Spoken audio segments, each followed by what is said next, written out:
Greetings to a new lesson from the Center for Ascension.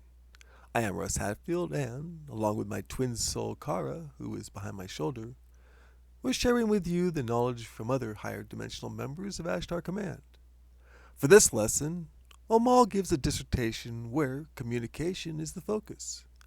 The point of his comments is on the observation of the person being spoken to and how their body language and other clues indicate the correct response.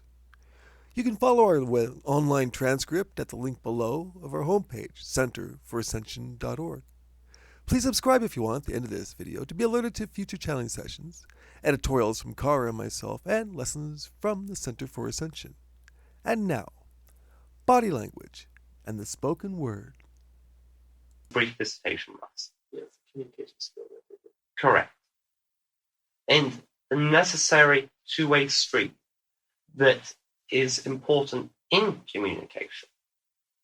When you are talking in your manner as eloquently and as well as possible, and you have reached the point where you have finished your dissertation, monologue, speech, whatever, and you open the floor up for discussion, it is important to A, remember what you have said, and B, to listen.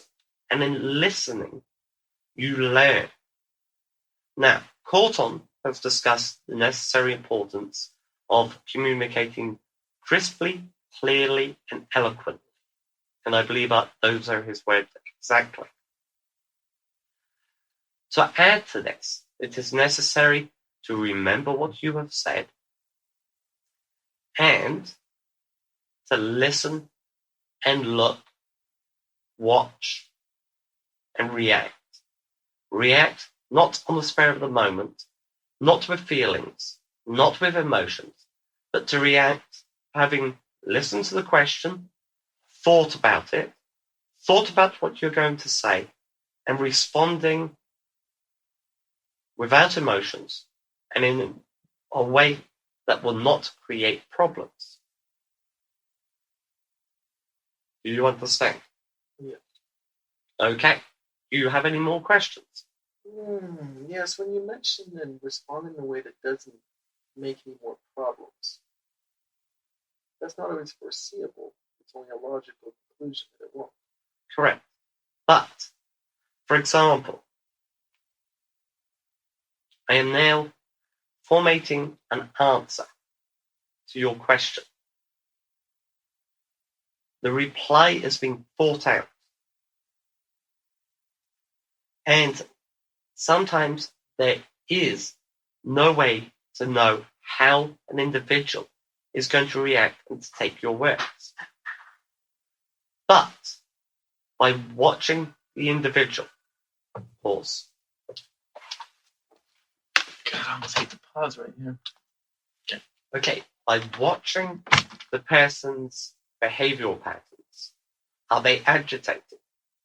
Are they suffering from anxiety?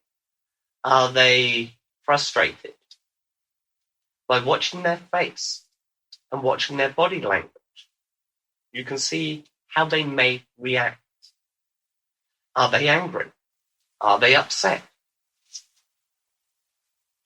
By watching how they look, behave, how their posture is, tells you a lot more about them than you realize. For example, you walk into a room. You see 6 individuals sitting down. One is with his feet up on the desk. What does this tell you? He's in charge. Not necessarily. It tells you that he is relaxed. Depending on how his posture is he leaning back? Is he looking? Is he acting distracted?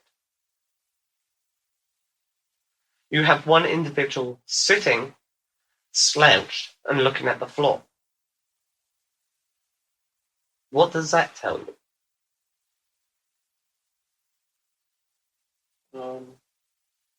That he's not really paying attention to the scene around him. Correct. You see one individual with his arms on the desk and on the table, and on his hands is his chin. What does that tell you? He's studying his surroundings. Mm-hmm. That is good. You see a fourth individual sitting upright and stiff. What does that tell you? He is ready for action.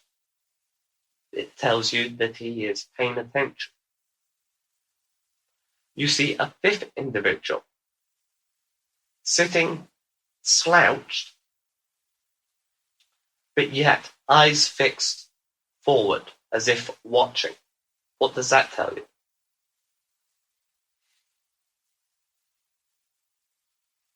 He doesn't care. Not necessarily. It tells you that he is paying attention, but he is relaxed. You see a sixth and final individual sitting there, slouched, looking up at the ceiling. What does that tell you? That he's not paying attention and could care less. Exactly. That tells you half the picture. Now, by watching over a period of time may tell you more. Let us take the last individual that is sitting looking at the ceiling. Now, if he is constantly moving his head, looking around, it tells you that he is not paying attention. But if he is looking at the ceiling and looking at what appears to be one spot, it could tell you he is deep in thought and listening very intently. Let us take the first individual with his feet up on the table that is sitting there. He could be the one that couldn't care less.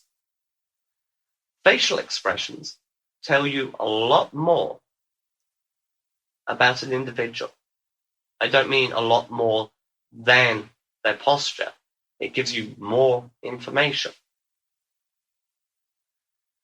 Now, let us take the person sitting bolt upright that is looking forward. Let us say that they have a bored expression on their face. More than likely, they are bored. Let us take the individual that is slouched looking at the floor. And his facial expression. Let us say that his face is relaxed and his eyes are closed. He's not asleep. He could be listening very, very carefully and thinking. So, it is important to A, look at their body posture. B, look at their faces. And C, watch how they move. If somebody is fidgeting and in a position that suggests either relaxed or bored, more than likely they are bored.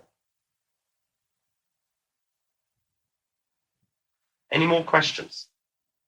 Yes, I guess the step D then would be, as you mentioned, to listen.